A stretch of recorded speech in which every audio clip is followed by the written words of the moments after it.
Hey YouTube, I'm Lucky, and today I wanted to bring you a video where I talk about a hot topic inside Destiny 2, and that is sunsetting and power creep. Before I begin, I want to explain in a sort of chronological order so that way you can understand how this discussion came about and why this is such a hot topic inside Destiny. So let's start at the beginning. What is sunsetting and why is this becoming a new thing inside Destiny 2? Now, to start off with, sunsetting is not entirely new to the Destiny franchise. It did happen inside Destiny 1, and essentially the premise behind sunsetting is this. Every new season, there needs to be new weapons that come out that players are excited for. And currently, you can take the old weapons from previous seasons and infuse them up to maximum power. But with sunsetting, you will not be able to infuse weapons and armor from previous seasons up to maximum power. They will have a cap at which power they can be infused into. This will guarantee the player base to be much more interested in the new weapons and armor that come out each and every season, because the old weapons and armor each and every season will slowly become so incredibly unpowerful that you won't want to use them. Now, this doesn't apply to all activities. This would only apply to pinnacle activities. And so don't think that all the weapons and armor you have now are completely worthless. That's definitely not true. And exotics will be continuing on.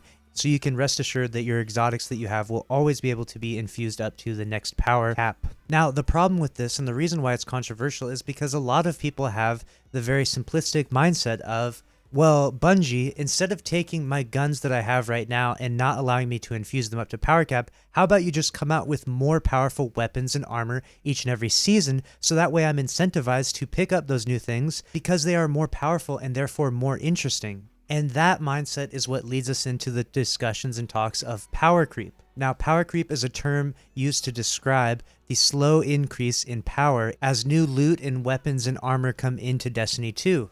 And Bungie's standpoint is that power creep is a problem because every season new weapons and new armor coming out being more powerful than the previous season equals power creep, meaning that the weapons and armor just become more and more and more powerful to the point where it becomes detrimental to the game. For example, if a spare rations were to have kill clip, rampage, and surrounded on it, it would be insanely powerful. And obviously, if every season we came out with a more and more powerful version of a 150 RPM hand cannon, spare rations 7.0 is only naturally going to have just absolutely insane perks on it, i.e. power creep, and a big problem for sandbox balancing. So now that you're caught up to speed and you have all the ideas and understanding of what sunsetting is and how it affects power creep and the future progression of Destiny 2 as we go into year 4, 5, and 6, as even Luke Smith mentioned in a previous TWAB, we can now begin to break down the argument on both sides. And I want to cover the full story from both sides because I think it's a really interesting argument. So the negative side, the people that say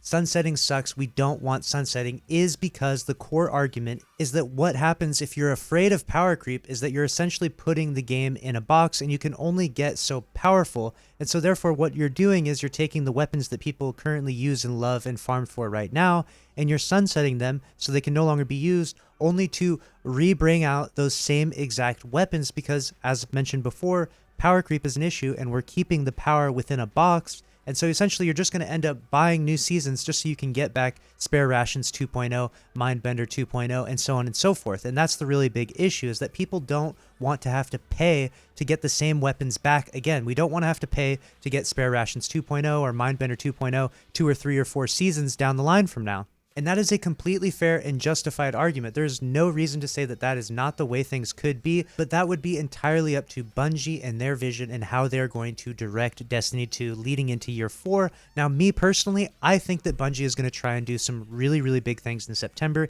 Every September through the Destiny 1 to Destiny 2 franchise, we have seen the game charge forward leaps and bounds in September. Every time September comes around, we see massive improvements inside Destiny 2, and I think the same will be said for this September, but that remains to be seen. And now onto the argument for those in favor of sunsetting. The positive side is that the weapons that you're currently using now and the weapons that are OP now, for example, I really don't like Mountaintop in the Crucible. With sunsetting, the Mountaintop is gone. Hooray! Or at least it will be gone inside Trials of Osiris, which is really the only game mode that matters to me that much anyways. And so those in favor of sunsetting are saying, look, you don't want to use the same weapons every season, season after season, and just keep infusing the same weapons and using them for 3, 4, 5 years on and on and on. You want to let those weapons go so that way you can focus on the new weapons that come out and be interested in the new stuff that comes out inside Destiny. And that argument is not wrong either, so long as Bungie does come out with new interesting and exciting weapons every season, because if we don't have new, better, or more interesting weapons every season, then we're just going to look back and think, man, I really wish I could just use my Mindbenders. It was so much better than the current shotgun. And that's where I want to get your opinion on this. What do you think? Are you excited for sunsetting? Do you think Bungie is going to do it right? And do you think that September is going to bring some really big things? Or are you very disappointed with sunsetting and sad that you are going to potentially have to refarm for the weapons you already have in the game, just renamed and reskinned as something else? And now that we've gotten through all of that, I do want to give my personal opinion on this. And my opinion is this: I am not a game dev. I don't understand all the little nuances that go into balancing a game as complicated as Destiny 2. But what I am is I'm a gamer. I'm someone that plays the game for thousands and thousands of hours. And I can tell you right now that sunsetting doesn't have me excited about the new content that's coming out. It just has me sort of confused. And that feeling is not one that you should want to sell as a company, as Bungie, trying to sell the future iterations of Destiny 2, the future seasons, and the September release, and so on and so forth. That's not something that you want from the community. Instead, what I think they should do is take a little more radical approach and throw a little more caution to the wind and say, look, we know that power creep is an issue and that it might very well become a really big issue in Destiny 2, but we want all the new weapons and guns to be even crazier every season than the last season. Now, again, I know that would probably get really out of hand, and if any of the Bungie dev sandbox designers are listening to this, they are probably crying on the inside right now just hearing those words. But I'm telling you right now, as someone that games, I'm going to be way more excited about Destiny 2 and the future of Destiny 2 if I know every season the next hand cannon, the next 150 RPM hand cannon, is a spare rations that has way crazier perks than last season. I am guaranteed buying that season, and I'm buying every season if it's going to continue in that pattern. As a consumer, as a gamer, that's what appeals to me. And I genuinely think taking a little more radical approach would be better for the franchise as a whole. Destiny 2 has been out for 6 years now, and it has still never had its big break. I want to see Destiny 2 be atop of the Twitch directory. I want to see Destiny 2 become Fortnite level of popularity. I want to see Destiny 2 thrive and become extremely successful. And I genuinely think taking a little more radical approach to weapon balancing would actually help that a ton. But let me know what you think. I genuinely want to know your opinion. I read almost all the comments on all my videos, so let me know in the comments below what you think, and make sure to subscribe if you enjoyed this content. I'll see you in the next video. Later.